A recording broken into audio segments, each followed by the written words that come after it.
Oke, Assalamualaikum warahmatullahi wabarakatuh. Salam sejahtera untuk kita semua. Saat ini saya berada di salah satu taman, namanya Taman Waduk Riario di wilayah Pulau Mas, Jakarta Timur.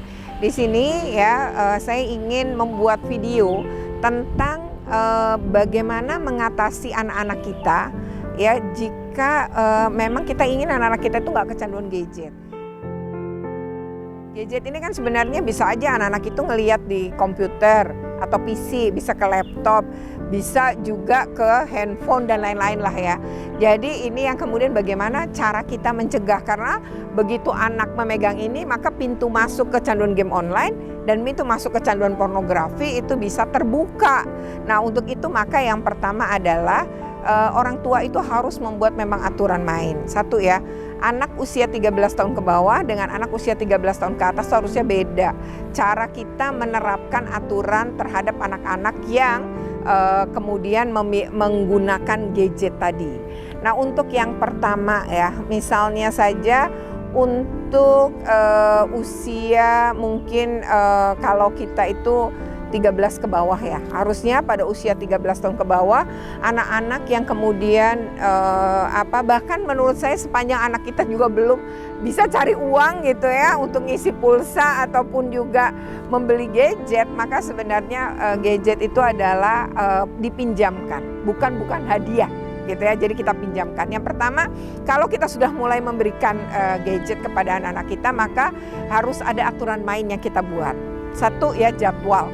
Misalnya kapan sih boleh membuka gadgetnya itu gitu ya, untuk bisa saja untuk main game online, karena melarang anak-anak kita di era digital seperti ini ya untuk main game online itu memang sesuatu yang mustahil gitu. Jadi memang anak-anak itu ya memang dunianya hanya bataskan saja gitu ya. Jadi untuk anak usia 13 tahun ke bawah itu ya sebaiknya sehari cukup 1 jam, 13 ke atas bisa sampai 2 jam, lalu dibagi 2 misalnya 30 menit ya, per 1 jam itu 30 menit, atau yang 2 jam tadi 1 jam 1 jam. Bisa saja misalnya pulang sekolah ya, ketika pulang sekolah makan istirahat baru kemudian boleh main misalnya.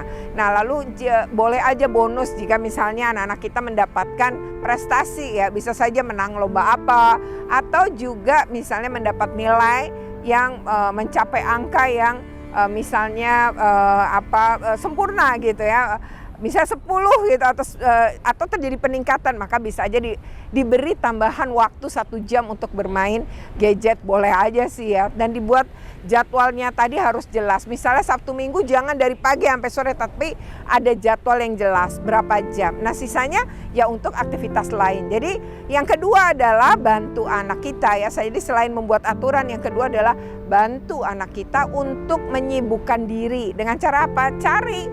Kenali potensi anak kita itu apa. Oh anak kita nih senang nyanyi, lesin nyanyi. Senang berenang, masukin klub renang. Senang basket, masukin klub basket. Senangnya main alat musik ya, masukkan juga ke kursus, sehingga anak ini teralihkan ya. Suka nari ya, kursuskan nari. Dia bisa gaul dengan teman yang lain. Yang kedua adalah punya kesibukan rutin seminggu 2 kali misalnya. Lalu yang berikutnya, ajak anak untuk family time misalnya di Sabtu Minggu. Jadi pagi kita jogging ya, kita ke taman jogging, kemudian dari situ kita sarapan bareng. Lalu buat jadwal bahwa setiap hari ada makan bareng di meja makan, minimal pada saat pagi hari atau pas makan malam. Nah itu jangan boleh bawa gadget, pada saat itu tidak boleh membawa gadget misalnya. Itu bisa juga dilakukan, jadi saatnya kita ngobrol. Jadi banyakin tadi ya, ngajak ngobrol anak-anak kita, kemudian ngajak anak-anak kita ya tadi bersosialisasi dengan temennya, misalnya lewat tadi hobi-hobinya dia. Biasanya anak yang senang sama hal yang dia lakuin tadi, hobinya, dia akan bahagia tuh bertemu dengan teman-teman yang punya hobi yang sama. Nah kemudian berikutnya lagi adalah mengeksplor tadi ya bakat anak. Misalnya gini, ya nggak harus juara, tapi kalau anak kita suka nyanyi, kemudian les nyanyi, ada lomba nyanyi, kita ikutkan. Bukan soal menang kalah, tapi melatih mental anak. Itu akan menumbuhkan rasa percaya diri. Yang pasti ketika anak-anak kita punya aktivitas banyak, dia nggak akan fokus ke gadget ya. Dan itu ketika dia ternyata bisa punya prestasi, itu pun akan meningkatkan rasa percaya diri dia.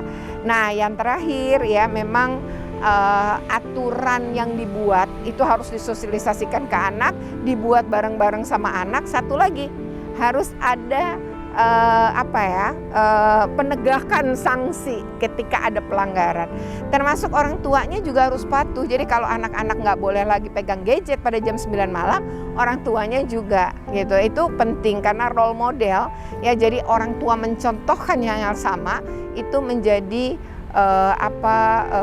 kesuksesan ya dalam penerapan atau menciptakan bahwa gadget ini bisa aman buat anak-anak kita. Karena memberikan gadget kepada anak kita tuh seperti memberikan sebilah pisau tajam yang kalau kita lengah sedikit maka anak kita bisa terluka. Nah, makanya penting sekali anak-anak kita edukasi dampak-dampak buruk agar dia tahu resikonya. Ya, itu penting, tentu sesuai dengan usianya. Oke, demikian ya tips ini ya, semoga bermanfaat. Jangan lupa untuk di like, share, komen, dan subscribe. Bagi yang belum subscribe, segera subscribe untuk terus terupdate dengan video-video pendidikan dan anak. Oke, terima kasih. Wassalamualaikum warahmatullahi wabarakatuh.